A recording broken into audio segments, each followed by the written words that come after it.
Welcome to the Genealogy Jumpstart. For those who don't know me, I'm Katie Stilp. I'm the local history librarian. Today we're going to talk all about immigration records.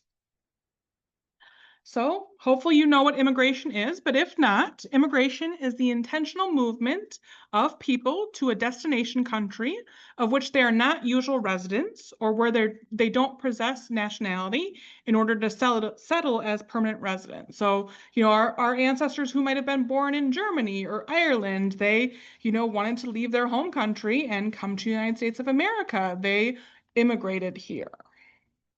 So today we're going to focus all on immigration specifically to the United States. Of course, those ancestors could have immigrated elsewhere. Maybe they immigrated to Canada or England or somewhere else, maybe before the family came to the United States, maybe other generations. But specifically today, we're going to talk about immigration to the United States.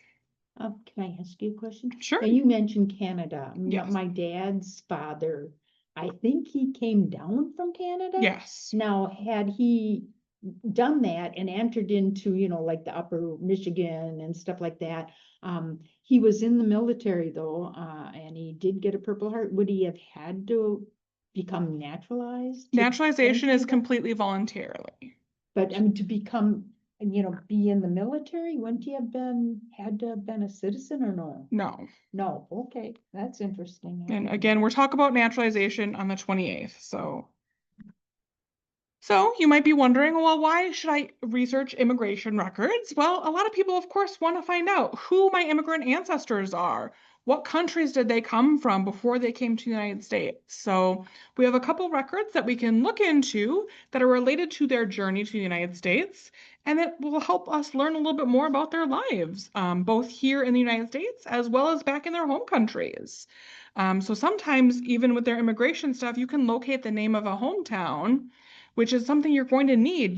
Germany is a really big country. Ireland's a decent sized country. You need to narrow down to a more specific location, like a hometown of where they were from, in order to find those records back in that home country. So by researching some of their immigration records or records here in the United States, you might be able to get those little hints to find that information. Sometimes you can even pinpoint the exact date and what ship your ancestor came over, which is really cool, to figure out exactly when they first stepped foot on US soil. You might even be able to get a photo of the ship that they traveled on to see what their journey would have been like. Of course, the details we glean from these records can help fill in the timeline of our ancestors' life. Genealogy, we really want to mark down where a person is at a specific time period in order to find them and find them in certain records. So these immigration records are going to help give us a piece of the puzzle and add on to our timeline for our ancestors as we try to fill in all the little blanks on them. So first, what we're going to touch on is the different waves of immigration, because there are kind of four major waves of immigration to the United States. So I'll talk a little bit about each of them. And this is an example of one of the ships that your ancestors might have come on. And I'll show you a little bit later on of how I found this image and how you might be able to find an image of your ancestor's ship that they came on. So, as I just mentioned, there are four main waves. There's wave 1, 2, 3, and 4, ranging from before 1820 up until about 1960. Of course, people have immigrated since 1960, but these are the kind of four major waves that we're going to talk about today, when most of our ancestors would have come over. So we're going to quickly discuss how they came, where they came from, a few important laws during the time that kind of, affected these immigration um, people, and then what passenger lists look like during these different waves. So, of course, there's going to be some additional resources in your handout because I can only talk so in depth about each of them.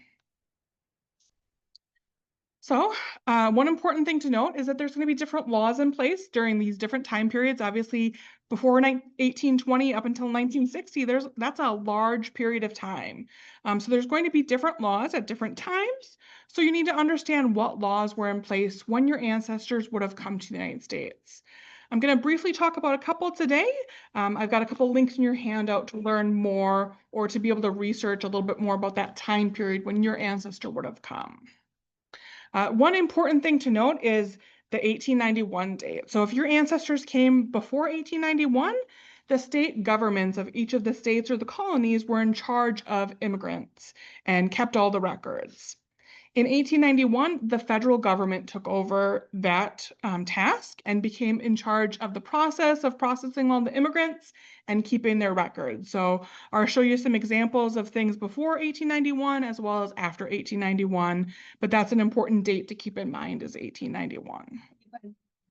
Guys, I can see the boats and the manifests and all that. So even though it was before 1891. So the National Archives does keep things other before 1891 as well, just as a, yes. Before. Yep. You mentioned the state keeping track. You talk about the state where they entered the country or the state where they resided? The state where they entered. So the first wave is going to be the pre-1820 wave. About 650,000 people immigrated during this time.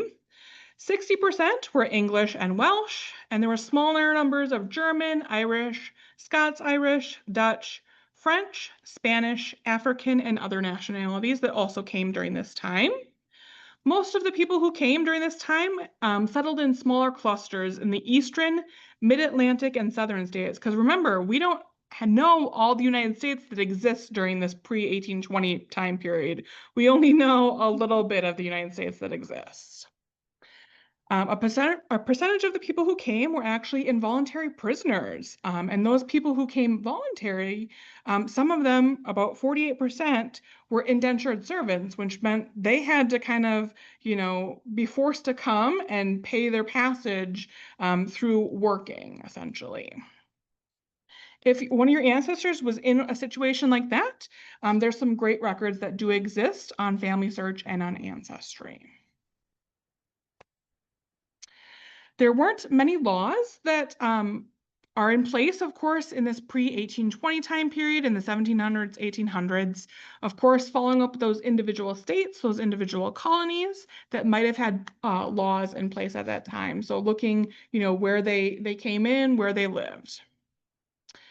Also, before 1820, the government was not requiring passenger lists. At this time, there's no need to have a passenger list. So any that were recorded are going to be done at that colony level or at state level.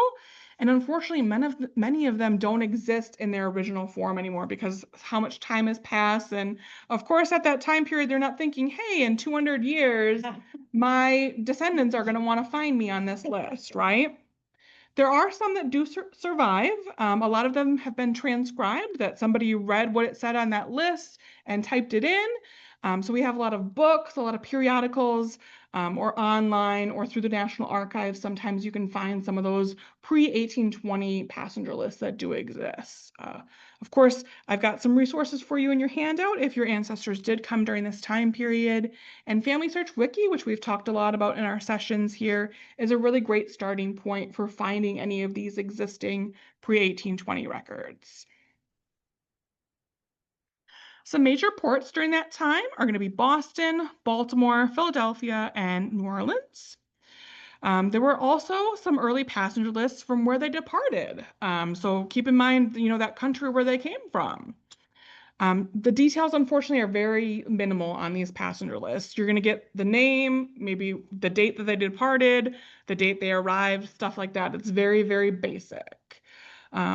Even the names of wives and children are not always included. Sometimes they just listed that male head of household, and hey, if his wife and kids were with him, okay, no big deal. We're just listing that man, unfortunately. So even if they all traveled together, sometimes you're getting that very basic level of detail that it's just his name. But bottom line is, if you have ancestors that came this early, you might get lucky and find a passenger list, but kind of unlikely. If you do, got some resources in your handout for you. So the second wave is going to be a lot bigger of a wave where more of our ancestors would have come between 1820 to 1880. At this time period, about 10 million people immigrated. So a big jump from all those people that came before 1820. Most of those people who came were from Northern Europe, the British Isles, and Scandinavia. Also in the 1840s and 1850s is when we start to see a large increase in immigrants coming from Germany and Ireland because of what was happening in those countries at that time. When they came here, they settled in large eastern and midwestern cities, but also they started to migrate to the Midwest and West as we just started discovering, hey, there's more land to the west of us. One important piece of legislation during this time is called the Steerage Act of 1819. And I know this wave is 1820, but this Steerage Act starts on January 1st of 1820. So of course, all the ships up to this point were actually just bringing goods into the country. They weren't designed to bring people. But as more people, of course, started coming on ships, the ships really started to get overcrowded with all the people, all the goods that they're bringing in. And unfortunately, lots of people died. It wasn't very sanitary all the time. So this law was put into place to try to reduce some of that overcrowding of the ships. And they introduced what they call customs passenger lists. So this is the first kind of mandated, let's write down who's coming on these ships. This is the first attempt to kind of document that and where you might find your ancestors a little more likely. So these officially started on January 1st of 1820 for every ship that arrived at a US port from a foreign country. So what happened is when our ancestors purchased their ticket from wherever they were departing, whatever country it was, they gave their names, they gave their ages, their occupations, and told them what country they were coming from to whoever they bought that ticket from. That person was called the shipping agent, and they wrote it as they heard it. So a couple people were kind of chatting before, like, oh, the name might have been changed, things like that. Well, this is where we get into misspellings, or, oh, I haven't found my ancestor's name. Well, let's try some creative spellings of it, because of course people don't know how to spell their names, and these shipping agents might not know how to spell their name either, so they're writing it as they hear it. And that agent then is passing along that information that they collected from the person when they're buying their ticket. They give it onto the ship's master, and then they copy it onto a passenger list. So of course, between all those little steps, more errors can happen. You know, maybe there's those misspellings. Maybe the person's illiterate who's copying it down. Maybe they misread the handwriting or misheard something that was said. So there's all these errors that can happen along the way, which is why we got to get a little creative sometimes on how we're going to look for our ancestors. And it's not always the same spelling as how it's spelt now in America. So once they arrived at the US port, the captain of the ship was required to deliver what they called manifests, which is that listing of all the passengers. So it's going to show all the passenger data, the name of the ship, where they departed from, where they arrived to, the date that they arrived. So they give that to somebody called a US Customs officer.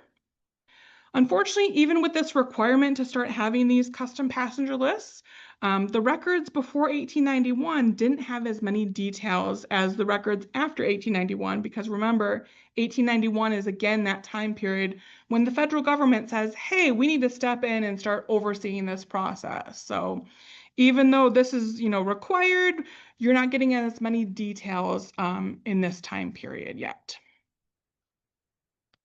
So I've got an example here of an 1852 passenger list. So we're zoom in here so that you guys can see.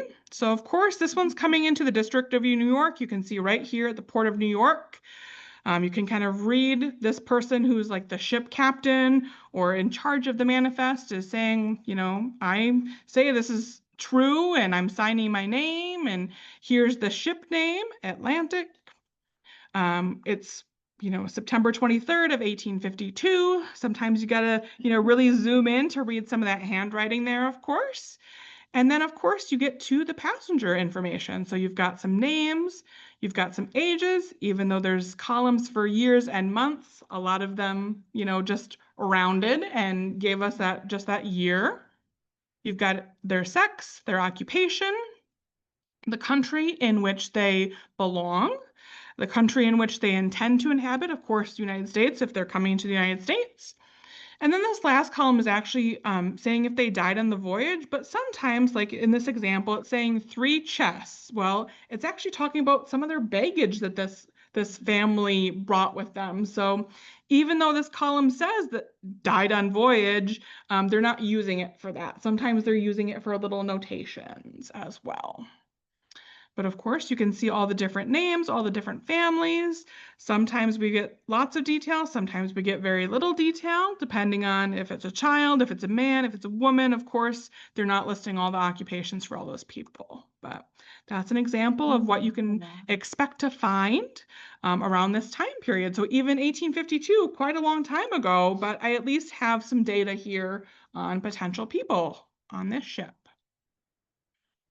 And a little bit later, I'll show you exactly how I found those so that you can hopefully find your ancestors there as well. Any questions so before we move on to the next two waves?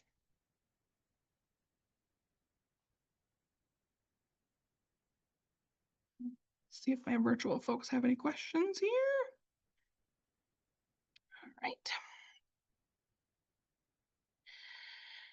How do I find immigration over land? We will talk about that in just a little bit.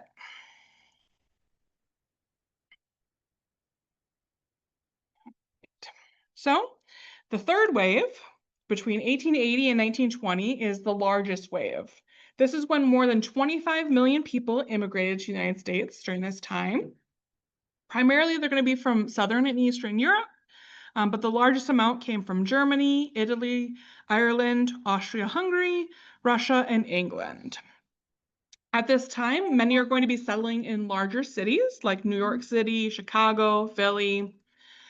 And the big piece of legislation during this time is called the Immigration Act of 1891. So this is when the federal government steps in and takes over. It establishes what's called the Bureau of Immigration, and they assume direct control of inspecting all the people, admitting all the people, rejecting people because we didn't allow everybody in, and then processing all those immigration or immigrants who are coming to the United States. Also at this time, they changed the name to immigration passenger lists. So this is when we start to see a little bit more detail in the passenger lists at this time. So generally, from 1891 and on, for each immigrant, you're going to get their name, their age, their sex, the nationality, their occupation, their marital status, the last known residence, and final destination in the United States. But be aware, even if it's listed as their last known residence, that doesn't mean that's where they were born. They could have immigrated to a different country before they decided to come to the United States. So don't mistake the residence as where they were exactly born. They also are asking whether that person had been to the US before, and if so, when, where, and how long. So sometimes people did come, maybe they came for a few years to make some money by themselves and sent money back home, or went back home for a few years before they got enough money to bring the whole family back with them. Or maybe they decided, hey, I don't love the United States, I'm going to go back to my home country for a little bit. And then after a while, oh yeah, I got to go back to the US. You know, everybody has unique situations. But if your ancestors were in the US before, they're going to ask that after 1891. They're also asking if they're joining a relative, who that person was, where they lived, and what their relationship was. So, you know, if they had an aunt or an uncle or a brother or somebody that they were coming to, you know, perhaps join that was already in the United States, they're listing that information. So you're getting some more relationships in that family then. They're also asking if they're able to read and write. They're asking if they have a train ticket to get to their final destination and who paid for that passage, because again, the federal government's stepping in. They want to make sure if you're coming to this country, you have money, you have your final destination, that you're not going to be reliant on our government to support you at this time. They're asking the amount of money that they had in their possession. They're asking, have you been in prison, a poorhouse, or an institution for the insane? Because again, this might be a way to weed out some of the people that they deemed not worthy of wanting to have in the United States. They asked if they were polygamist and the state of their health. Because, you know, with how many people were coming in these waves and the wave before, there's a lot of people coming into the United States at this time. So they're being a little more choosy at this time now. A little bit later in 1906, they also added a physical description of each person and the place of birth for each person. So if you're lucky that your ancestor didn't come until after 1906, you're going to get a little bit more data. Then in 1907, they also asked the name and the address of their closest living relative in their country of origin. Again, may not be where they were born, of course, but might give you a clue. You know, maybe they're listing a brother who's living in Germany and that exact address of where they're living. Also important to keep in mind, from 1907 to 1918, the passenger lists are actually 2 pages. So you want to make sure to get both pages at this time. And then in 1919, they're starting to ask even more questions like, what's your purpose for coming? Do you intend to become a citizen? And a couple more questions. So again, the closer we get to our time period, the more questions they're starting to ask people. So I've got an example from an 1893 one of my ancestors arriving here in the port of Baltimore. So you can see it looks definitely different than the 1852 one we looked at. So it's a little more clear of the ship name, the date up here. Again, you still have some of the same data like their name, sex, age, their marital status, the number of people in that family, where they were coming from, their last residence. So sometimes you're getting that city, that town, that village, what their destination is. So you get to see, okay, even though they're landing in Baltimore, they're actually continuing on to Minnesota, it looks like, and you have an actual town or county in Minnesota that you can follow them up. You've got an People occupation. actually back at that time hear about other states and communities Yeah. in it, really? Yeah. Mhm. There was like, you know, notices in the newspaper. They were trying to recruit people to come to certain areas. Yeah. Yeah. Of course, if they're asking, do you have your ticket? Did you bring over $100 or under $100? If you're over the age of 20, they ask that. Of course, they're not asking that of kids. What their health was, the literacy, if they can read or can write, if they've ever been an inmate in an almshouse or a prison, their religion, and then they've got different remarks. So you can see this person, whoever it was sick when they arrived on the ship. So maybe they would have gotten turned around if they were that sick, or, you know, maybe they were just sick on the ship and once they arrived, they were okay. Who knows? But again, you can find little details here on each of the people. Can I ask now when it asks about if they could read or write, Mhm. now are they speaking about English or their own country? English. English. Mhm. So here's, you know, a great example from 1893 for you then. So you can see, again, the differences between the time periods. They're all going to ask little different questions. Now we've got the fourth wave, the final wave we're going to talk about. So between 1920 and 1960, we had about 8 million people. They primarily came from Western, Central, and Northern Europe, and many also came from Latin America. This is the time period where we're starting to put limits in place at certain times. So one such thing was called the Emergency Quota Act in 1921 that started placing some numerical limits on immigration. And it came up with this thing they called the National Origins Formula. So it restricted immigrants to 3% from each nation based on the numbers that they had from the 1910 census. So for example, this is a made up number, but if they had 10 million people in the US in the 1910 census, that means only 300,000 Germans got to immigrate during this year. So they're placing those limits so that, you know, millions and millions of people don't keep coming to the United States. We need to be a little bit more choosier at this time. Also from 1925 and on, passengers are starting to be asked about their visa information, what date, what the place was issued, what number their visa is. You will find passenger lists that go all the way up to 1982. There are some gaps. Unfortunately, they do restrict the access to 75 years. So if your ancestors have come in the last 75 years, you must complete what's called a Freedom of Information Act request. And you must have certain details, like you need to know the exact date that they arrived, what vessel or airline they came on, you know, how they came. So if you're looking for those details and you don't have those, it's kind of restrictive of how you can actually get those details, unfortunately. And of course, right now with the government shutdown, I'm sure they're not answering those requests at this time. So. Also, the records after 1982 are going to be held by what's called the United States Citizenship and Immigration Services. So this is kind of that institution that was organized all the way back in 1891 and went through a couple different name changes. Right now, it's called the United States Citizenship and Immigration Services. So any immigrants who arrived after May 1st of 1951, they actually document all of this information in what's called an alien file. They call them aliens as somebody who's not a naturalized citizen, not an alien from outer space. But you can see, I've got a link in the handout for you that talks a lot more about the alien files. If you do have ancestors that have been here or arrived after 1951, that's definitely something to look into and explore. Unfortunately, the National Archives does not maintain any airport arrival or departure records after 1970. So if your ancestors arrived after that time period, it's going to be a little bit more difficult to find an actual piece of paper or any sort of documentation that says for sure this is exactly when they came over using those arrival and departure records if they came via air. So, of course, not everybody came on a ship. Those who did come on ships before air traffic was something.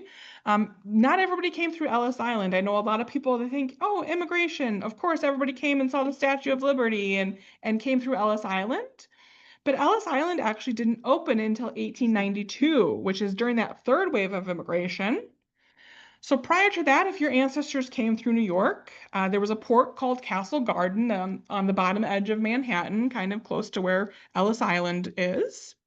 It was previously called Castle Clinton and was actually a army fort up until 1890 or 1821. And it didn't become Castle Garden and be used for immigration until 1855, which is during that second wave when we really started to see a lot of people starting to come in to the United States. So Castle Garden actually became the first official immigrant processing station in the United States. So that's why I mention it, because a lot of people came through here. More than 8 million people came through here between 1855 and 1892 when Ellis Island was opened and kind of took over as that port in New York City. So Ellis Island was then in operation from 1892 to 1954. Unfortunately, they did have a fire in 1897 that destroyed a lot of their records dating back to that 1855 time period that they would have gotten from Castle Clinton and Castle Garden, like their hospital records, their office paperwork. Fortunately, a lot of the passenger lists did survive. There are some that have been lost. But these ones that did survive are really accessible online, and I'm going to show you towards the end here how you might be able to find them on some of the genealogy websites. Of course, Ellis Island was very popular, though. About 12 million people did come through New York City, and many of them came through Ellis Island. It was so popular, in fact, that in one day in April 1907, which is kind of like the height of immigration, almost 12,000 people were processed there during that day. So if you can imagine having to stand in line with 12,000 people, that might be something that your ancestor would have had to do, or, you know, around that amount, depending on when they came. There's a really great book for you people in person. I have it right here for you. It's called Encountering Ellis Island: How European Immigrants Entered America. It's a really great book. Of course, because it has Ellis Island in the title, you're going to hear a lot about Ellis Island. But they also talk about Angel Island, which is on the West Coast in San Francisco. And it gives some information on some of the other ports. It talks really in depth about how and why our immigrant ancestors decided to travel to America, how they were processed once they got here, how they dealt with different delays, and how they coped with, you know, maybe they were detained for a certain reason because of health or because they didn't have money, or how they got rejected and how they dealt with that. And how they really responded to entering America. You know, think of it. If you are coming to this country and you don't know the language, and you're just kind of plunked here and need to figure it out now and live life, how do you deal with that? So this book is a really great, interesting book. I personally don't have many ancestors who arrived through Ellis Island, but I still thought it was very helpful in understanding that immigration experience for them. So Any books that have the garden? not I that know we you can have. see Yeah, some not books come through not that we garden. have for Castle Garden, unfortunately. But this, it will talk about some of the other ports, and of course you can see what it was like at Ellis Island and kind of, get a glimpse a little bit of what it would have been like at Castle Garden before that time period. Of course, not all of our ancestors came through New York City, though. So we just looked a few minutes ago at one through Baltimore. So there's other ports like Boston, Philly, Baltimore, San Francisco, Miami, New Orleans, even Galveston down in Texas were popular ports of arrival at certain times. If you could silence your phone, that'd be great. Also on the West Coast, that Angel Island was basically that main port for people in San Francisco, but there's so many more ports than this. Just think of how long the coastline is on both the East Coast, West Coast, and even the Southern coast. There also might be port of departure records. So for example, if your ancestors came from Hamburg in Germany, they've got a really great resource on Ancestry Library Edition, which I'll show you in a little bit, that you might be able to find them on those Hamburg, Germany passenger lists that, maybe you haven't been able to detail exactly when they came or what ship they came on in the United States, but you can find where they departed from, because at certain times they would have had departure lists and arrival lists at the same time. Of course, as I mentioned briefly before we got started, some people traveled through Canada before they came to the United States. And then they came in through border crossing stations, which could have been anywhere from Buffalo to Seattle. So you never know where they would have crossed the border. Kind of depends on where they were in Canada, where their final destination was, how easy it was to travel from wherever they entered to wherever their final destination was. So approximately 40% of people who traveled to Canada were actually bound for the US. So a lot of times people would do this because sometimes it was cheaper to go to Canada. Sometimes there were fewer restrictions. So remember that quota at certain times? Hey, if there's a quota on my people at this time, let me go to Canada and then we're cross the border instead. Or, there's sometimes anti-immigrant sentiments, hey, we don't want any more Irish people, at this time. And they thought, hey, let's, go through Canada. Or sometimes they even lived in Canada for a little bit. Like I know one of my branches of the family, they lived in Canada for 3 or 4 years after coming from England before they came to the United States. So, maybe it's something they're just temporarily settling there, or it's just easier to go in through Canada at that time for them. Unfortunately, before 1895, there's no great records for the border crossings for Canada. Family Search does have a collection, or two collections actually, from 1894 to 1956. So there's two different collections about those border crossings from Canada to US. So if your ancestors did come through Canada during that time period, it's worth a look on Family Search to search through those collections and see if they're in there. Now, would you go familysearch.com or FamilySearch.org. .org? There's also going to be Mexican border crossings, of course, for those who came through the South. Family Search also has an index for them from 1903 to 1957. So if they came the other way, that's a good spot to check. Any questions so far before we move on to the next section?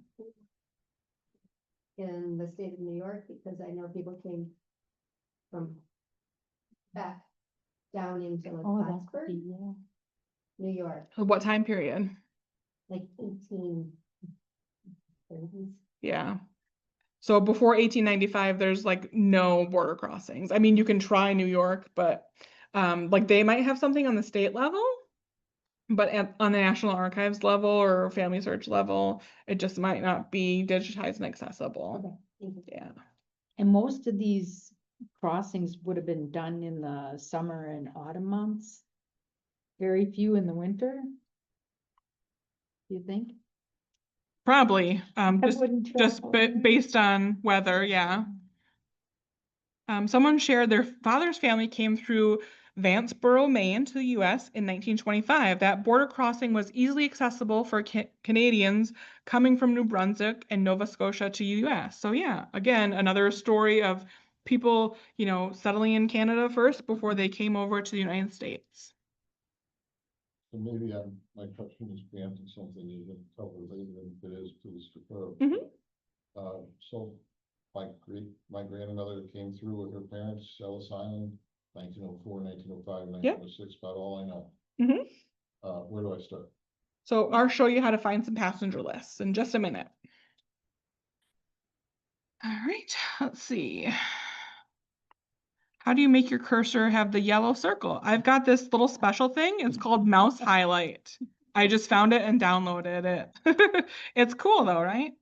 Oh, and now it turned it off. There you go. Let's see. My mom's side of the family is from Finland, but I heard that at the time they immigrated, Finland was part of Russia. They ended up in Wisconsin, so I'm not sure if they came through Canada or the US. Which US port would they likely have come through if they came that way? So we're going to talk a little bit about looking at the different ports that they might have been, the kind of the big five, starting there at the big five, looking at the departure ports that would have been around that way. So just hold on, in just a minute, we'll cover some of that. All right. So here you go. How do I find out what port, what ship, when my ancestors came? Duh, right? Well, it's really helpful, of course, if you have some sort of idea of when they might have immigrated, what their approximate age was when they would have immigrated, what port your ancestor arrived in, or what port they departed in. Even if it's just a guess, even if it's approximate. I'm going to talk to you a little bit about how you can kind of narrow it down as best as you can so you're not hunting for that needle in a haystack. So the 5 major US ports is a really great starting point because that's where the majority of immigrants are coming in. And especially if you don't know what port they would have arrived in, this is where I would start. So New York, of course, is huge. Boston, Baltimore, Philadelphia, and New Orleans, especially between 1820 and 1920. Of course, there's more than just the big 5, though. Like I mentioned earlier, Galveston was one at a certain point of time and was popular at a certain point of time. But these are the 5 that if your ancestors are coming over from Europe, of course, looking at the top 4 is going to be, probably your best bet and seeing if you can locate them at that point. You also want to look at those major international departure ports. So Antwerp, Liverpool, Le Havre, Bremen, Hamburg, Genoa, I can't talk today, Naples. Again, many, many others than just these 6, 7, 8, however many it is. Keep in mind, your ancestors might not have left whatever country they were a part of. If they were in Germany, they might not have left from Bremen or Hamburg. They might have traveled somewhere. It might have been cheaper. Maybe the ship schedule's more aligned with when they wanted to leave in order to, maybe they had a certain time period when they wanted to get to the United States. Maybe there's less requirement for documentation because sometimes that country had specific things like you can't leave without our permission. Maybe they kind of went throughout the night and were like, hey, let's sneak across the border. And, it happened. You might laugh about it, but it happened. For example, my step ancestors were from Rockdig, Germany, which is in the west central part of Germany. They actually immigrated through the port of Antwerp, Belgium. So that's about 300 kilometers or about 186 miles from their home destination in the 1840s, 1850s. So even if you think, oh no, it's so hard to travel, especially that far of a distance to get on a ship, you'd think that they'd go to the closest port. Not always. So you got to get a little creative and look a little further outside of the closest ports. Another great thing to do is look at your existing research up until this point. Look for some clues to figure out, okay, can I narrow down the time period of when they would have immigrated, what their approximate age was? So last month we talked all about the census records. The census is a great place to start. If you weren't here for that September session, look on our YouTube channel. You can find the recording of that. But looking specifically at the 1900, 1910, 1920, and 1930 census, It's asking those ancestors, what year did you immigrate? What's your naturalization status? So you can use this as an approximate time because remember, we don't know who's answering that question, how great their memory is, or if they're lying or what. But use it as an approximate date that it could be right, it could be 5-10 years off. We don't know. For the notations on the census, when they're asking about naturalization, you might see AL, that's for alien or not naturalized. PA is going to be for first papers, which is called a declaration of intention, which we'll talk all about in our next session. But that's kind of the first step to becoming a naturalized citizen. And then NA is the other notation you might see. It means, yes, they were naturalized. Sometimes you might see somebody write NR or UN in that column. That means not reported or unknown. You know, it depends who they're asking in that family. Maybe they didn't know if they were naturalized or not, and they didn't want to lie, they didn't want to guess. The 1920 census also is asking what year they were naturalized, which again, you can also use as an approximate year to kind of give you that little hint of when you might find their naturalization paperwork. But again, they might have knowingly lied or been incorrect. You just never know. You know, details are a little fuzzy at time periods for certain people. Unfortunately, the closer we get to this time period, the less they're asking. In 1940, they just are asking a citizenship status. They're not asking for that year of immigration. In 1950, it's just a yes or no question on if they're naturalized or not. So we don't get any details about where they are in the process or anything like that. But hopefully you can find your ancestors in 1900, 10, 20, or 30 and get some additional details or at least a little bit of a clue. So again, we're talking all about naturalization records in the 28th. But what I usually like to do is I like to try to find their naturalization paperwork and kind of work my way back. Because on that naturalization paperwork, which we'll talk about in a few weeks, you can see some of the clues like when they arrived, what port they arrived, where they came from, helpful details in trying to hunt down their passenger list then. We talked earlier too, you had said you had a biographical sketch on one of your ancestors. Well, a lot of the states and the counties in the US did these big, long, cool history books of each county where they had biographical sketches on some of the residents of those counties. Maybe they've got some details in there about where your ancestor came from, when they came to America, or maybe it's listed in their obituary. Sometimes we get some details there on or approximate year, or oh, they immigrated when they were 17 years old. Well, do a little bit of math and you get an approximate year then to start looking. You can even look at the details of the family. Well, of course, this child's born in Germany, then this child's born in New York. I've got a 5-year time period where between the child born in Germany and the child born in New York, obviously, they had to have made the journey at that point. They can't be in 2 different countries at once and have kids. You've got some other home records, maybe some diaries or some letters or religious records, which we'll talk more about in December. You know, maybe those give details on where they came from or what year they immigrated. You just never know what details you're going to find in anything you've got from your ancestors. Could you even locate some records back in their home country? You know, some people, again, had to get special permission before they could immigrate. So, you know, what kind of special permissions might there be that might be accessible to you? Or when do you see them in German records compared to when they start showing up in US records? Again, helps narrow down that time period of, oh, now I've only got a 10-year gap instead of a 50-year gap of time to start looking. So with those clues, you can kind of do a name search of the online passenger and immigration list databases that we have, and I'll show you in a little bit what those are. Because unfortunately, there's not just one comprehensive site where you can search all of them. There's kind of scattered all throughout. But you'll also need to be careful of the same name person because your ancestor's name is not as unique as you think it is. Like, I have an ancestor, Joseph Zeireis. You'd think that's a pretty unique name. I found multiple ones on passenger lists and I'm trying to look at all the little details and figure out which one's my Joseph and does this make sense with what I know about my Joseph? So No matter how unique your ancestor's name is, it's not as unique as you think. There's other people with that same name. So there's 4 main sites that have passenger lists and other immigration records. Family Search, completely free, which we'll talk about, and I'll show you a little demonstration in just a few minutes. They have over 300 migration and naturalization collections. Ancestry, we've of course got the free library edition here that you can use inside the library, or if you have a paid subscription, you can search there. They've got over 450 collections in the library edition alone, and it even has some international collections in that library edition. So even if you do have a personal ancestry subscription and you don't have the world version that gives you all the international records, come in here at the library when we're open and search through the international ones and see what you can find on the international ones.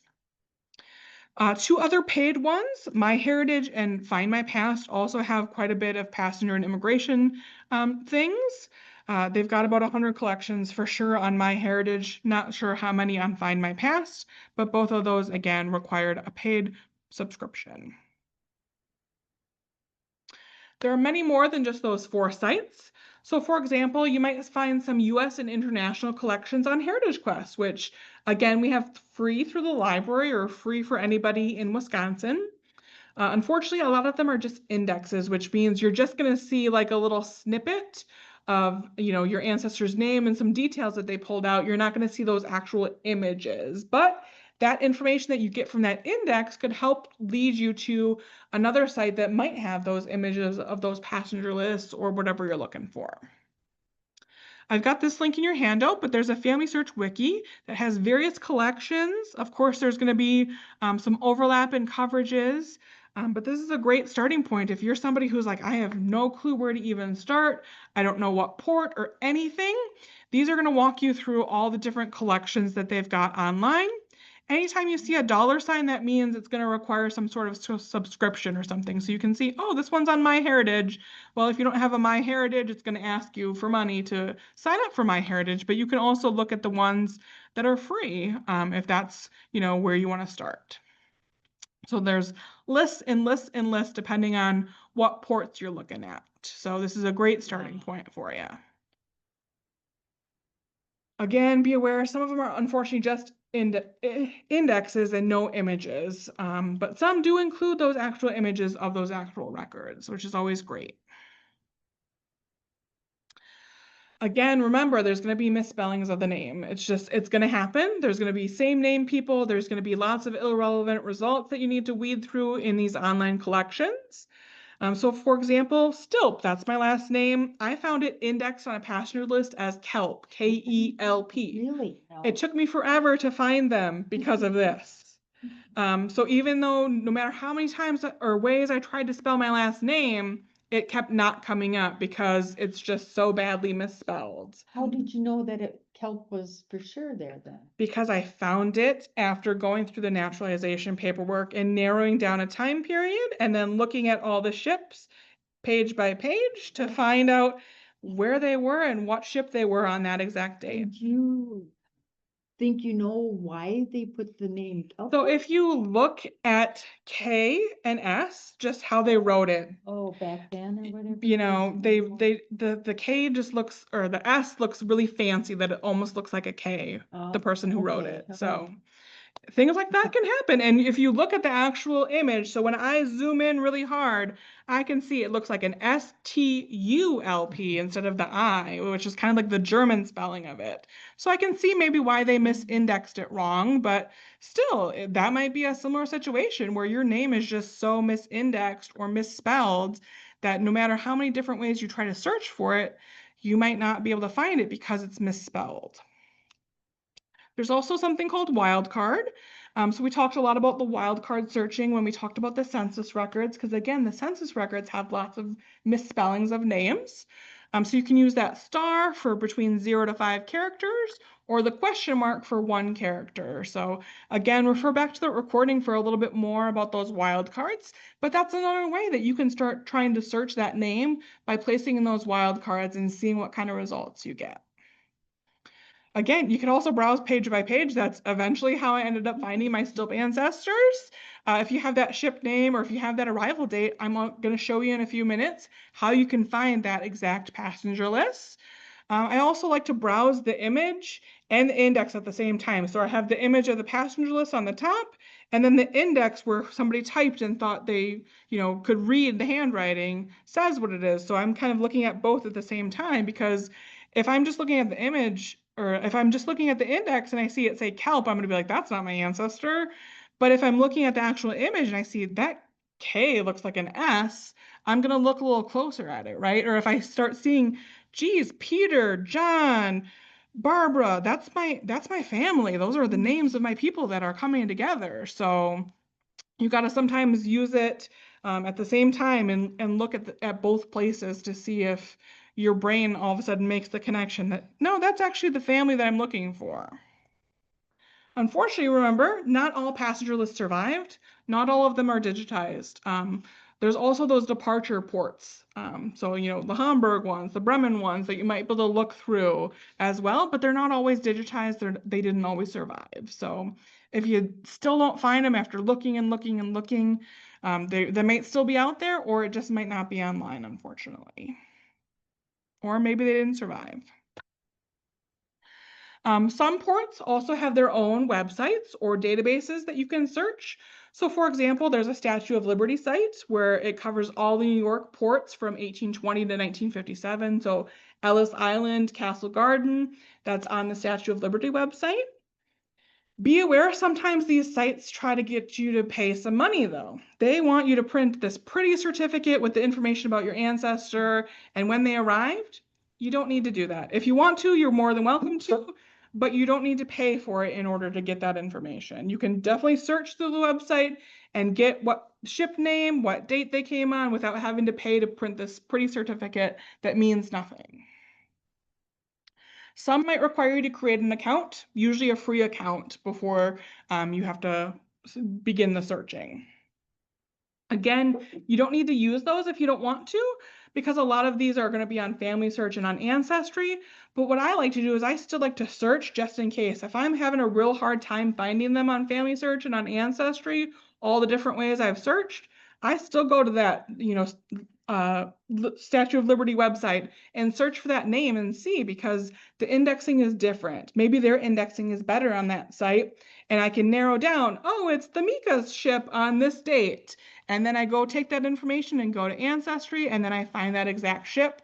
Boom, a lot quicker than, having to think of 8 different ways of spelling the name or getting creative about searching. So feel free to use all the sites that you can find. Couple more search tips for you. Of course, you're going to usually find several potential entries for immigrants, especially with those people with similar names or the same name and same ages or approximate ages to your ancestor. So be very careful not to connect the wrong one. You want to learn as much as you can about your ancestor to distinguish them from other people with that same name or similar sounding names. Yes. No, there was a lot of them, people probably didn't have middle names. So Some people did, yeah. did they way back? Yes. Really? Mm-hmm. Because a lot of them, I thought I recently heard that, it was mainly first and last names or Yeah, whatever. there's people who have middle names. Yeah. Way back then, Mhm. okay. So if you can find out their full name, their middle name, or at least their middle initial. Some people even went by their middle name instead of their first name. That approximate date of arrival that you think, that approximate age that they would have been, what port they would have likely arrived in, their spouse if they were married at the time, their children's names, their occupation, all that can help you in distinguishing this John Smith from that John Smith, from that John Smith to that John Smith. Also, many people are traveling in groups. So know the names of their relatives, those distant cousins, those aunts, those uncles, their neighbors, their friends. That might help you determine, oh, I have the right person because this family and that family, they're traveling together and they end up in that same spot in Michigan or Florida or wherever they settled. And they're living like right by each other. They must have known each other back in the home country and they traveled together. People did that at this time period. It was scary to start out on your own and go to a new country. So of course they're going to bring their friends with them. Do you think of like church groups from a church? Yeah, church like over groups in would have, yeah, Germany? absolutely. Mhm. Hmm. It also wasn't uncommon for one family member to come to the US and then send for the rest after. So, for example, my third great grandfather, he came all by himself with a friend. He got just enough money to come to the United States. He, stayed in New York for a couple months, made some money, sent that money back home. 2 years later, the rest of the family came over and they all moved to Wisconsin together. So something like that could happen. Or sometimes they even, came to the United States for a little bit, then they went back home and stayed for a little bit, or they went back home to get the family. It really depends on how wealthy they are when they get to the United States, or how, well they can establish themselves before they can get their family, or if they can go back and get their family, or they decide to go back. So again, each immigrant has their own little unique story, but this is a possibility. Again, passenger lists are filled out when they bought their ticket, before they even got to America, not when they arrived here. So no, your ancestor's name was not changed at Ellis Island. No matter who says that, it was not changed. Oh. Or any other port, even if they didn't arrive in Ellis Island, it was not changed. Yes, many of their names are misspelled or misunderstood because, again, illiteracy, or because maybe they had a really heavy accent. Or maybe they're like, hey, I'm moving to this new country, I need to change my name. Maybe they wanted to Americanize it. Maybe their first name or their last name, or both. Maybe instead of Johannes, I want to be John because that's American. Hmm. Maybe instead of Schwartz, my last name is Black now because that's what it means in English instead of German. So that's a potential. It's not, I'm telling you, you have to change your name and lob off half your name or change it to whatever. They're not being told to do that. So no matter who says, oh, my ancestors' names were changed at Ellis Island, it didn't happen. Oh. Okay. Another great thing, when you find your ancestor finally on that passenger list, always be sure to look at the whole entire ship. You might find other relatives on that ship. They might not be listed right before or right after your ancestor's name. You never know.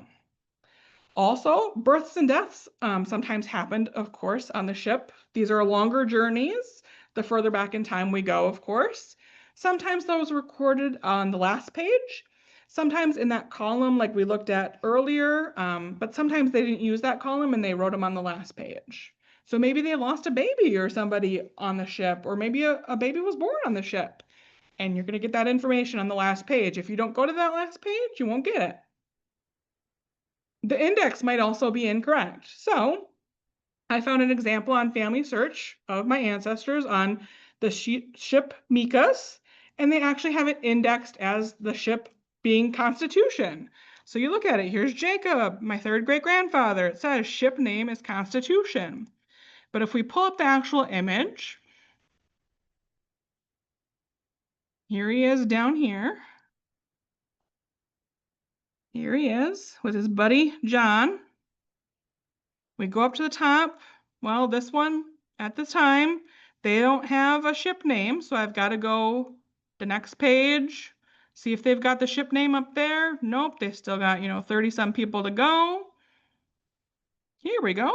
Look at that. It says Mikas. It's not the ship Constitution. So just because it's indexed that way, always double check that full list, that full every single page of that passenger list. And don't just say, oh, he traveled on the Constitution. He didn't.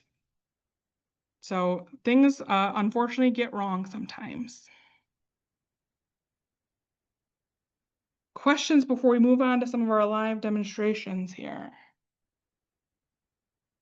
Let's see.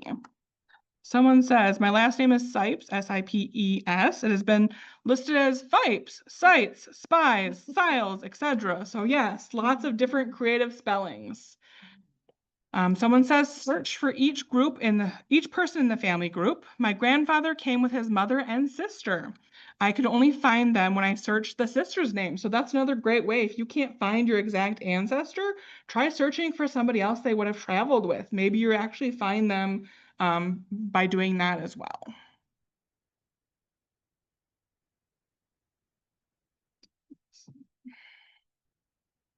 All right, so now I'm going to show you how to use Family Search to pull up some passenger lists. So this is familysearch.org. You want to be sure to sign in. I'm already signed in, but if you don't have a free Family Search account, it's completely free to sign up for it. Once you log into that account, you want to click on Search and go to Records. So there's a couple different ways you can search. So right here, we've got a big box that asks for the names. So you can just do that. You can type in your ancestor's name. If you click more options, it's going to give you some options where you can put in their birth or their marriage or their residence. Well, of course, we're searching for passenger lists at this time. They're not going to list their marriage or their death. They're going to list an approximate age though. So I'm going to click on birth and I'm going to put, I know he was born in Germany. He was born about 1874, so I'm going to give it a little bit of a range. I'm going to do maybe 1870 to 1876, just to account for potentially being off a few years. And I'm going to click search. And now I can start seeing there's a couple different results here.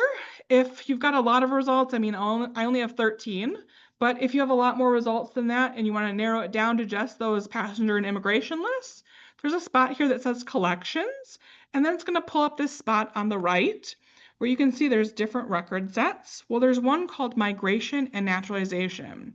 If I check that box and I click this apply collection filter, it's just going to narrow down to just those migration and naturalization records. So instead of 13 results, now I have 4 to go through.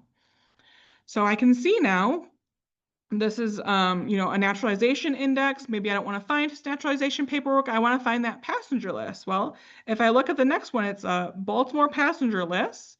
And as long as I see a little camera with an icon there, I know that there is an actual image attached to this. So I can click on that image and be brought right into the image.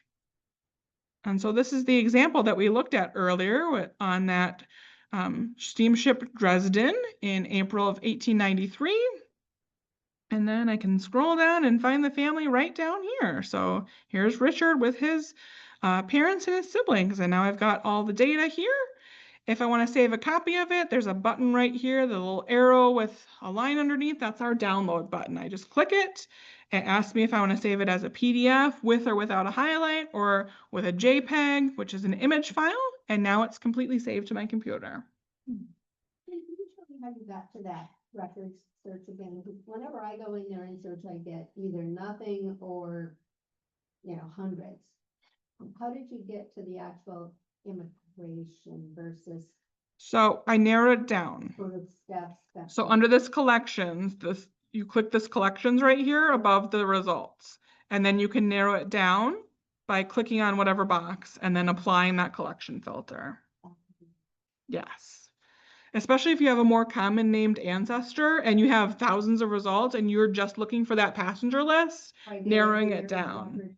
Child and grandchild Yeah. associated with that person. Mm-hmm. As a key word for searching, how important is the name of the country? You pick Germany, but back in the 1870s, or Bohemia.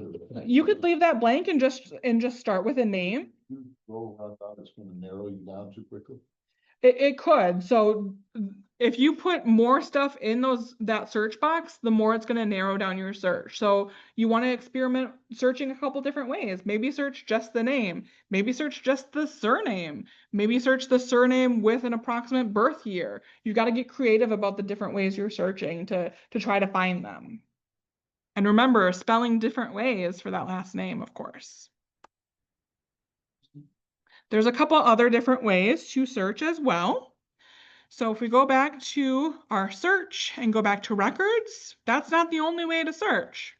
I could also search by a collection. So say I know my ancestors came through the Port of New York. I just want to look through New York passenger lists. I can start typing New York passenger lists. If I spell it right. And I can see all these different collections that are talking about passenger lists. Well, this one, 1820 to 1920, that's got to be in the time period that they came. Let me click on it. And so I can search right from here as well. So I could do Jacob, and I'm going to spell it the way I know that they have it spelled on the record. And I'm going to click search. And look at right here, I've got an image. So I can click on it. And there's that one that we just looked at a few minutes ago where he's with his buddy John right there. So sometimes it's just as easy as that. Sometimes you're going to have to go through a couple records before you find your actual ancestor. There's one other way you can also search. So if you go back to that search and go back to the records, I can also click on this Browse All Collections. So you see they've got over 3,000 collections, but say I'm, again, just looking for those passenger lists, right? I can go over here on the right-hand side and narrow down to just migration and naturalization. Now they've got only about 300 collections. So now I can look through all these and see all the different record sets that they have. And when I see one that seems to be something I want to search in, all I have to do is click on it and then do that search in there. So that's another way to find out what exists for a specific country or specific time period for a specific record collection. So now you said that in some instances, there were like a fire that destroyed, Yes. you know, some records. Yeah. Like if you knew that your grandfather or whatever was in the Civil War, could you just, you know, look for some military type thing? Yeah, so you can search anything. It doesn't have to be military or anything like that. So anytime you see, you know, browse all these collections, you can click on, there's one for military if you want to narrow down to just the military records. So they have all kinds of different records on Family Search that are completely free. Wonderful. Yeah. I never heard of that before. Oh, it's a great site. Yeah, never heard of that. Any questions about Family Search before we move on to Ancestry? All right. So I'm going to show you the library edition since we are in the library. So once you get into Ancestry Library Edition, there's a couple different ways to search here as well. So they try to make it a little easy if you scroll down. So you have to put library on there? So to get here, if you go to apl.org when you're in the library, you can click on eLibrary. E-library. Yes. Is this the way you get to the international? This is the way you get to Ancestry Library Edition, which has some international. But you have to go down to the library to. You have to be in the library to do this, yes. Mm. And then right here, you can see Ancestry Library Edition. So that's how I got to here. So they try to make it easy for the immigration stuff. They've got a little spot here that says, hey, search immigration stuff. So you can click right here, search now, and I can type in my ancestor's name here. So we can find Richard again.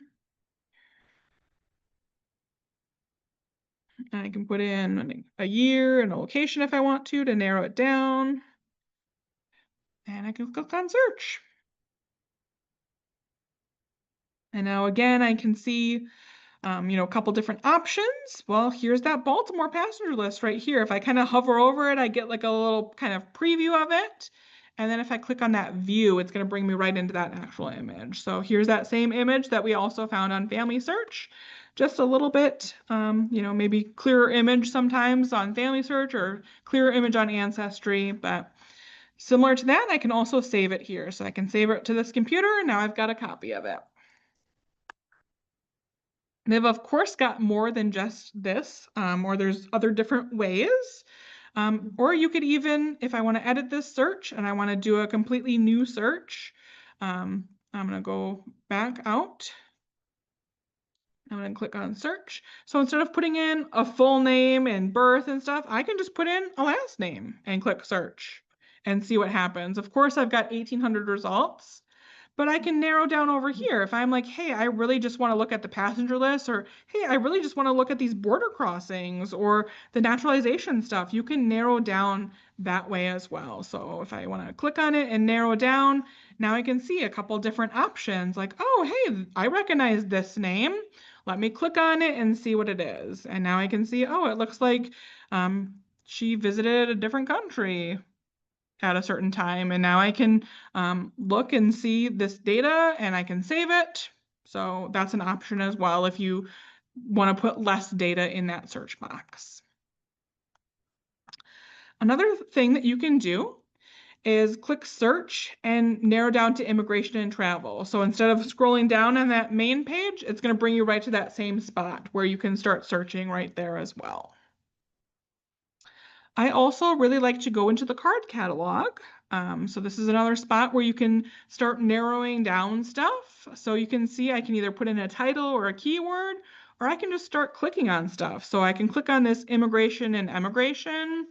I can click on, hey, I just want passenger lists. And now I can see there's 180 collections of passenger lists. And I can sort it by a collection title, or I can sort it by the largest collections possible. And now I can start searching right in here. So if I just want to search in this collection, now I can search in that collection and see if I can find my ancestors. So there you go. So I promised you before, you could also, if you just had a date and you don't know the ship name and you need to look through all the ships that came in, this is an option for you. So this says New York between 1820 and 1957. So it's going to include Castle Garden and Ellis Island. So for example, if this is a spot where your ancestors came in, instead of doing this name search over here, I can also browse the collection. So I can choose date. Then I can choose what year. So I want to go to 1852, for example. For me, I have the naturalization paperwork. I know they came in September of 1852, and I even know specifically what date. If you didn't, you'd have to go one by one, unfortunately. So I know they came on September 23rd. I've got 3 ships to choose from.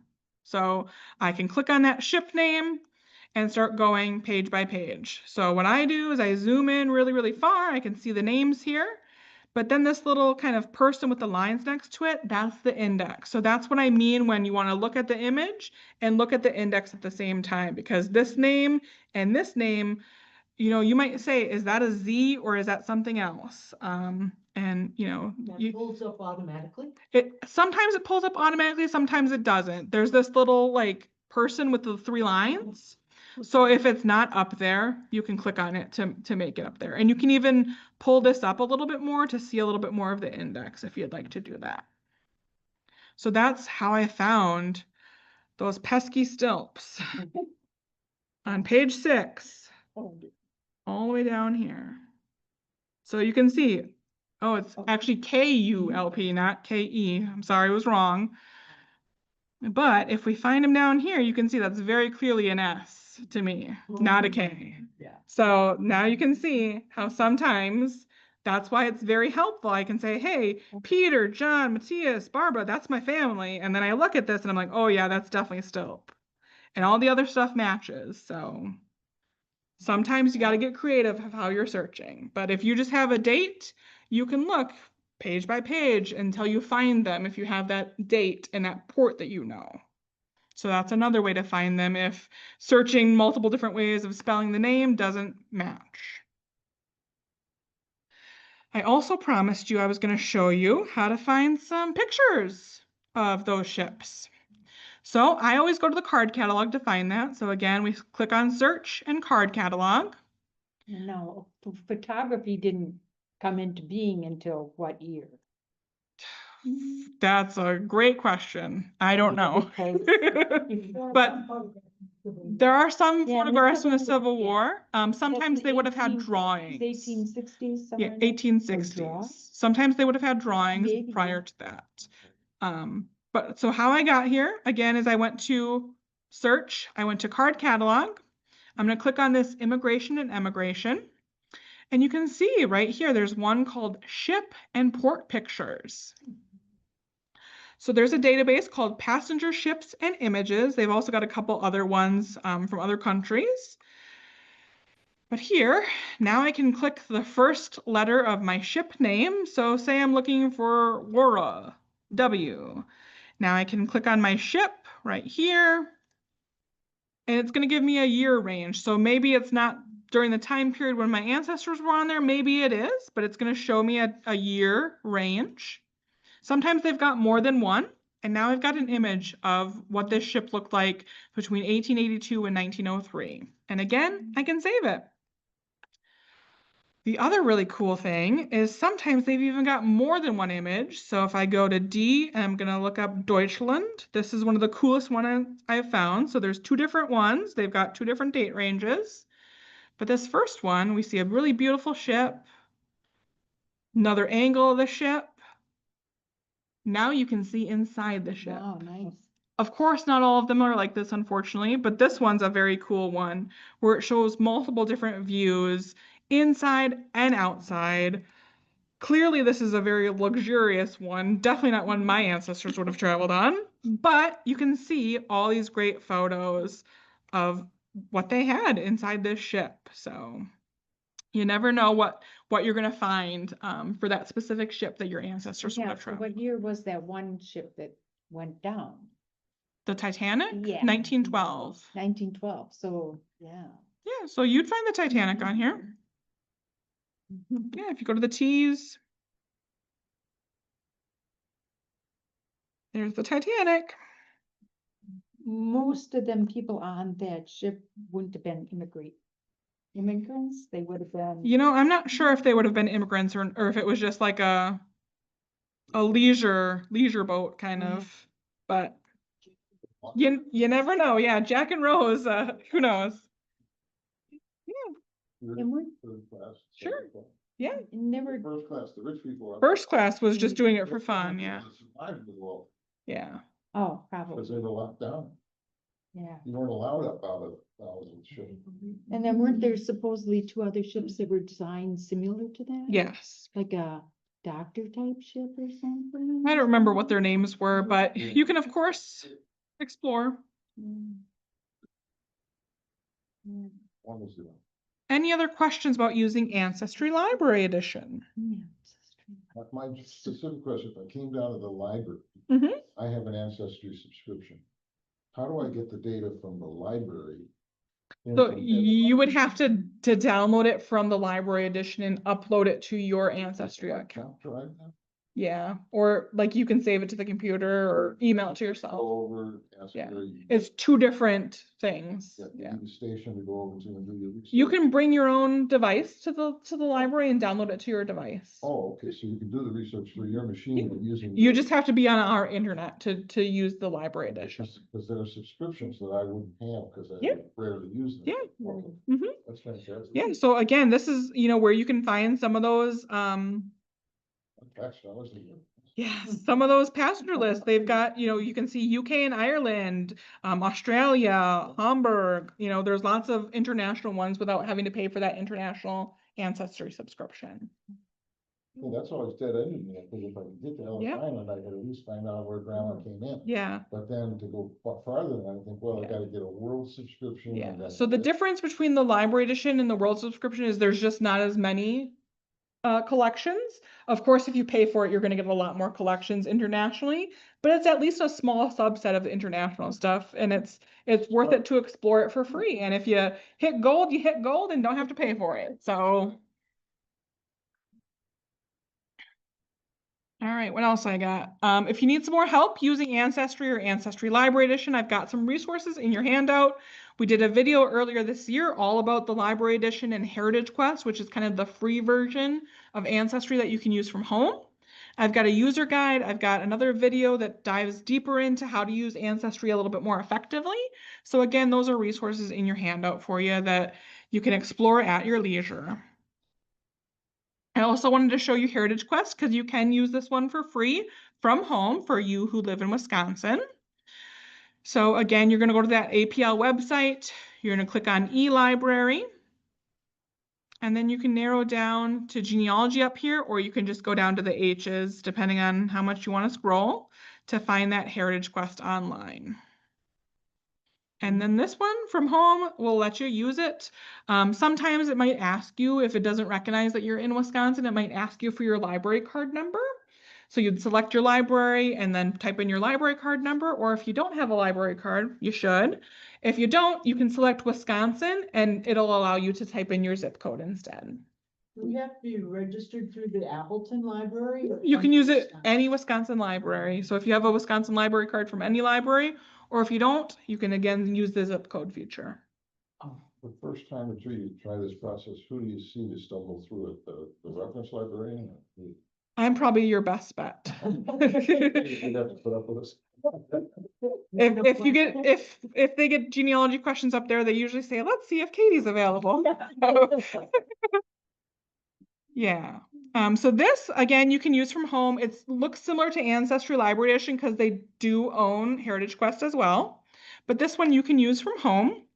So again, you've got a spot right here where you can start searching those names. You can add in some details here. They've also got a little spot where they call out those immigration records. So you can just click on that and start searching in there. So you can see some of the international collections even that are on here. So they've got, lots of other random stuff. So here's that Bremen passenger data here. They've got naturalization records for different countries or different states as well. You can see not as extensive as Ancestry Library Edition, but hey, you get it for free from home. So you get what you get, unfortunately. It's a start. So let's see. I was going to show you. Unfortunately, this one is only an index. So if I put in a name here, I'm going to put in a really German name, Schmidt. We're going to search. You can see I get some data here, like what date they departed and the ship name. But if I click on view record, that's really all I'm going to get. I'm going to get some details on this person, but you can see there's no actual image like there has been on some of the other things we've looked at. So this at least gets you a start of, hey, I know, approximately when they departed, where they departed from, where they intended to go, their last resident, and what ship. So maybe I can use that data, try to find a passenger list of arriving on that ship in a port in the United States that would have helped support this person going to Connecticut. Excuse me, then that means that somebody read the actual record and. Yes, somebody read this and pulled the pieces out. Yep. So again, this could be, misspelled stuff, but it's an index. So let's see what else. I was going to show you. Again, you could just also search for a name here. So I could even just put in just my last name, click search. Of course, it's going to give me lots of other results. I've got 50,000 just on that name, but I can narrow it down to immigration and immigration if that's what I'm specifically looking for right now. I could even narrow it down to passenger lists or border crossings, whatever I want to narrow it down to make it less. But you can see right here, I can click on the results, I get a little snapshot of it, and then sometimes you get an image, sometimes you don't get an image. So this just happens to be my great grandpa when he's in the Navy, and it's a passenger list from when he's in the Navy. So again, whatever I find, I can click save, and I can save it to my computer. If I bring my own computer here, if I'm at home using this site, you can save it to your computer. Now, what would the PX 468 stand for? Do you have any idea? Where do you see that? This? On the side. I'm really not sure what that stands for. Would that have been his? It looks like it's for like the whole ship. I'm not sure what that stands for. That's a great question. It might be the microfiche number or yeah. I mean, we've got an aircraft number up here, so it's not the aircraft number. It's not his. It's group? yeah. I'm not sure what that stands for. There are certain passenger lists where you get fun codes like that, especially those post 1891 ones. If you just Google search like codes on those passenger lists, you get kind of like little notations on what certain codes mean. But for that one, I'm really not sure what that means. That's a great question. If you had a person that wasn't coming into our country, but going out, like to visit, Mhm. say, from Ohio to Ireland. Yeah. They left from New York. Is this the same type of a process that Yeah. would still be on? But there might not be as many available to search online, but you can definitely search like Departure record? yeah, or like, there's different, like this is a border crossing from Canada to US. And it's saying departure from Belgium. That's kind of funny. So she's actually coming from Belgium through Canada and then she was going to cross into the United States. You just never know. I mean, you can see, or there's different, arriving and departing stuff. Like here's one for Texas. So I would, again, search Ancestry, search Heritage Quest, search Family Search. If you do have a Find My Past or a My Heritage subscription, search on there. They're all going to have different collections. Or start with that Family Search wiki entry where I showed you all the different links that's in your handout, that you can start looking through all those and seeing what different arrival and departure lists there are for you. Okay, thanks. So yeah, you can find lots of great stuff online. One more we've got for you. This one's called our Passenger and Immigration List Database. So this is a free database, again, that we have through the library.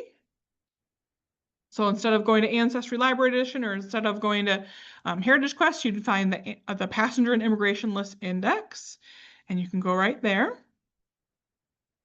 So here it's pretty simple. You just enter that name, that place, that keyword. So I'm going to search for an ancestor's name. This one just happens to be a Mayflower passenger because I knew he would be in here. Of course, there's other Richard Warrens. You can see ones arriving in Barbados, in New York, in Nova Scotia, et cetera, et cetera. But right here, I can see Mayflower. That's the guy I'm looking for. If I click on it, I sometimes get a little bit more data, like his age, where he came from, the ship name, the port it arrived in, the date, who else might be with him, et cetera, et cetera. And then it's going to give me lists of sources. So I can follow up for these sources and find these sources, sometimes online, sometimes offline, to get some more details on this specific person. Of course, just your regular everyday ancestor who wasn't on the Mayflower, not going to be as extensive as this. So if we just search for my last name, you can see just one of them, very basic data then, and she's only got one source, but it's possible that your ancestors are in there. It's also possible that they're not. So we searched and we saw Jacob earlier, we saw Peter earlier, lots of other Stilps. They only have 7 Stilps in here. So, and none of these I recognize. So you could also, again, try searching that other various spellings. Even if I do that, I still don't find the ancestors that I know for sure that I'm directly descended from. So it's not a complete, extensive resource, but there's, I think, over 5 million names in this database that it's at least worth a shot to search your name, see what you get. In any search field, is that where you can use that wild card? So certain websites allow you to do wildcards, certain ones do not. So try it, see if it works. If it works, great. If not, you have to come up with another different way to search. That's just Gail going to the library and typing in. So this is, if you go to apl.org, click on that e-library and then go to the Passenger and Immigration List Index. Okay, so I don't have to go through Gail, because I think there's. No, you want to go through the library. But you can see, like, I could click on this person. I can see, what year she arrived. It doesn't say what ship, but sometimes if it says what ship, now I can take that data. I can go to Ancestry Library Edition and I can do what we did before, where I pulled up the date and then saw that specific, Atlantic ship or Deutschland ship or whatever it's called. And then I would get that passenger list. So, but sometimes it doesn't always say it. I've at least got a port and I've got a date. It's going to take you a long time to go through all the ships in 1873 in New York. But if you want to do that, go for it. Some of these say uncertain. Some of them say, the actual ship name. Not always, but yeah, none of these say the ship name. But they at least say where they came from, when they arrived, and where they arrived. So sometimes you get some limited data. Sometimes you get more detailed data. It really depends. Of course, there's going to be other potential immigration records other than passenger lists, depending on when your ancestor came. So at certain time periods, they ask for passports. The National Archives has passport applications from October 1795 to March 1925. The U.S. Department of State has custody of passport applications from April 25 to the present. They've also got a collection on Family Search of different passport applications from 1795 to 1925. There's also a link in your handout to this video that the National Archives did last year, all about passport applications through National Archives and how to search their website for them. So that's going to go a lot more in depth than what I can do in 2 minutes here. So definitely watch that if you are curious about finding your ancestor's passport, if it exists. One thing with passports is you have to make sure you see the second page, because Yes. the first page where your ancestor is listed, the other side of that page is not yours. Yes. You have to go to the next Flip the page to page. get the Mhm. backside of his passport. Did many people 100 years ago have passports? It really depends on that country that they're coming from, if they required it, or the different laws in place at the time, if they're requiring it or not. Not everybody had to have a passport at this time, no. Is there an index to the indexes? I mean, this is an overwhelming amount of No, information. Has anybody sat down, like Merriam-Webster or somebody and right? decided, and nothing online where you can keep, in other Yeah. words, There's no just one go-to place for everything, unfortunately. what's job security? Yeah. That's why they pay me to teach you. I guess, I don't know. There's also something called alien files or A files. These are again going to be through the Immigration and Naturalization Service beginning in April 1944. So any records of any active cases of aliens who are not yet naturalized citizens, as they come through the immigration and inspection process, are going to get an alien file. Again, they've also got a great video through the National Archives from 2024 where you can learn more about it. So if your ancestor would have arrived after that time period and they would be included in these alien files, it's going to tell you a lot more than what I can tell you. Visa records also. So those were required during a brief time period during the Civil War, then not again until 1910. Unfortunately, not much exists for those records. The National Archives does have some more information again for you on those and how to obtain them if they still exist. But again, keep in mind, government is shut down right now. So the National Archives is not fulfilling those requests at this time. For the records, if you went online to something that is the government. So there are some things online that you can find. Correct. Even if they're closed, the website is still working. But if you submit a request for something that's not online, they're not fulfilling those at this time. Yeah, or if you try to call them or email them, they're not going to answer. Getting a thing flash up saying, we're closed. or we Yes. can't help you," and you have to close it. And Yeah. continue. All right, I've got a couple more book suggestions for you if you want to dive deeper. This one's quite a few years old. It's called They Came in Ships, but it talks to you about what passenger lists can tell you about your ancestors, what you need to know before diving into those. Talks more about arrivals prior to that 1820 time period, as well as those after 1820. And the various resources related to those passenger lists, even more in depth than what I can cover. Talks a lot about Ellis Island, of course. Of course, since it is from 2008, lots of out-of-date references, like talking about a CD-ROM, but they do still have lots of helpful information to understand these records a little bit better. So I definitely recommend taking a look at it if you got a chance. Another book called Coming to America, A History of Immigration and Ethnicity in American Life. Even older, it's from the 1990s, but it does cover all the way from colonial America to the 1980s and 1990s, discussing the various immigration of the various ethnic groups and the major waves of immigration, a lot more in depth, even has some great photos in it as well. Also, once your ancestors arrived, if of course they didn't settle in that port, they might have traveled by train. If you want to learn more about how they traveled by train, we have a great video. It's a couple years old from 2021, but Bob Lettenberger from the National Railroad Museum up in Green Bay did this great presentation talking all about how they would have traveled on train once they got to America to get to their final destination. So that's again on our YouTube channel if you'd like to take a look at it. How you could see like who bought tickets? I assume not. but- So he talks more in depth in it. I mean, it's been 2021. I don't remember off the top of my head, no. But he does talk about, or even if your ancestor worked for the railroad, some certain resources that you could look into. So that's what I've got for you. Again, October 28th, we're going to talk about naturalization records. So once they've settled here, maybe they decide to become citizens. What's the process? What paperwork did it generate? I'm going to show you all that great stuff. In the meantime, we've got our next Find Your Ancestors series. So that's our other genealogy series. That's going to be this Saturday at 2 p.m. We're going to talk about the Wisconsin Historical Society and all the awesome resources they have.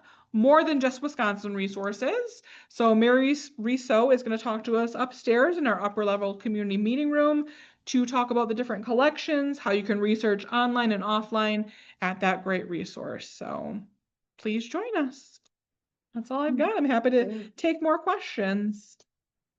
So actually, you said that most of these people, the records are mainly where they left out of?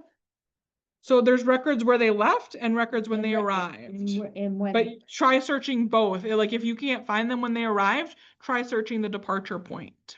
So, but if you were looking for a person, he could have been on a ship that went down, right? Possibly, It's possible, yeah. because there's been a lot of, I think there, some areas like in the Marinette area, I think they're always talking about. Oh yeah, there's shipwrecks all over. shipwrecks or whatever, Yeah. right? And there was that one big main one. Mhm. Yeah, whatever, You all want- besides the. Wanted to do research locally at the Post Crescent, I'll go back into the archives. How do you go about doing that? We have microfilm of Post Crescent upstairs. So again, you come here, Yep. and that would be literally like, You pick a roll that has the date on it that you're looking for, and then you scroll through the microfilm. get this. Yeah, yeah. The other option, Back in the day. the other option, if you would like to purchase a newspapers.com subscription, they do have Post Crescent on it, where you can keyword search a specific name or a specific phrase, whatever you want to search for, and find the digitized version. But it is a paid subscription, unfortunately. Newspaper.com. Newspapers.com. 3 day, at least there used to be years ago. I think they do a 7-day. I think they do a 7-day free trial. Sometimes like usually around like Black Friday, they have like a deal where you might get 20% off or 30% off. Sometimes they do like free weekends occasionally, like around holidays, like Columbus Day is coming up. They might do it around Columbus Day. I can't remember, but sometimes they do, where you can search as much as you want during that free weekend, without paying. But Do you guys still have an index for the obits? in the yep, we Post still do the obituary index. Yep. But that newspaper one is like literally page by page. back No, to back. you search for a name and it pulls up the results. But the data source is. Is the Post Post It's like Yeah. somebody took a picture. So it's like they take the microfilm and they digitized it. Gotcha. But it has more than, of course, the Post Crescent. It's got newspapers from all around the world on it for the paid subscription. But the library edition doesn't have. The library edition does not have it. We have the library edition, which you can use for free, but it doesn't have Post Crescent. It doesn't have any Appleton newspapers on it, unfortunately. Oh, Let's see if we've got any questions here. From a location, you could use the library maybe edition. Fond du Lac has that. And newspapers.com, you can do from home Yes. Sure. Yeah. through the library. So we did talk all about newspapers, was it back in July? So you can find the recording of that as well on our website. If you go to this apl.org/genealogy jumpstart. Is it not working here?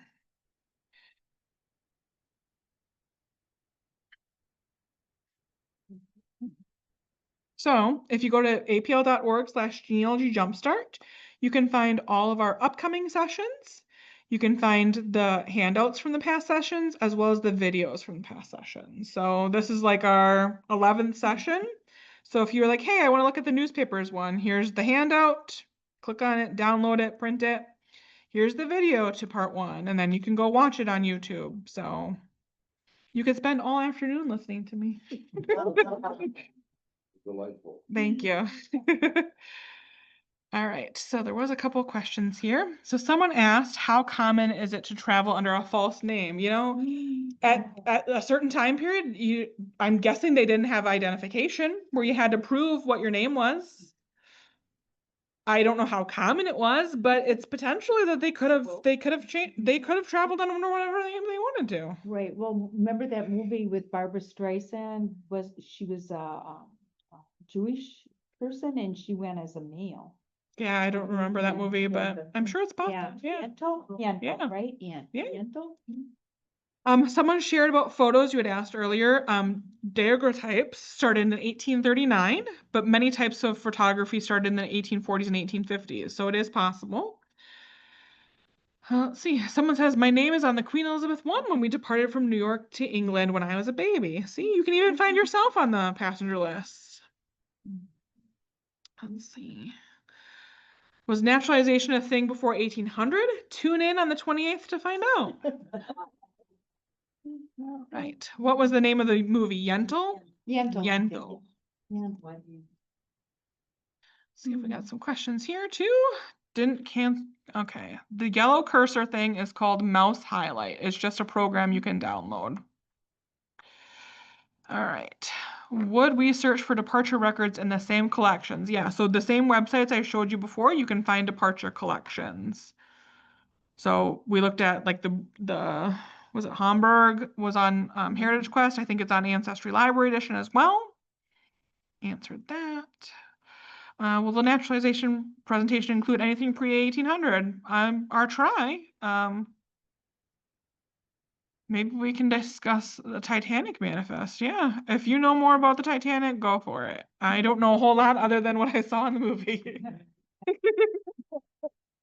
All right, any other So the questions? movie was the better, Yeah, I thought. I didn't know that there was an older movie. Oh, yes, there was. Yeah. Thanks for knowing. A Night to Remember, if you are curious. Was that the title, really? Yeah. Oh, okay. Oh. Well, again, thank you everybody for attending. I hope to see you on the 28th when we talk about naturalization records.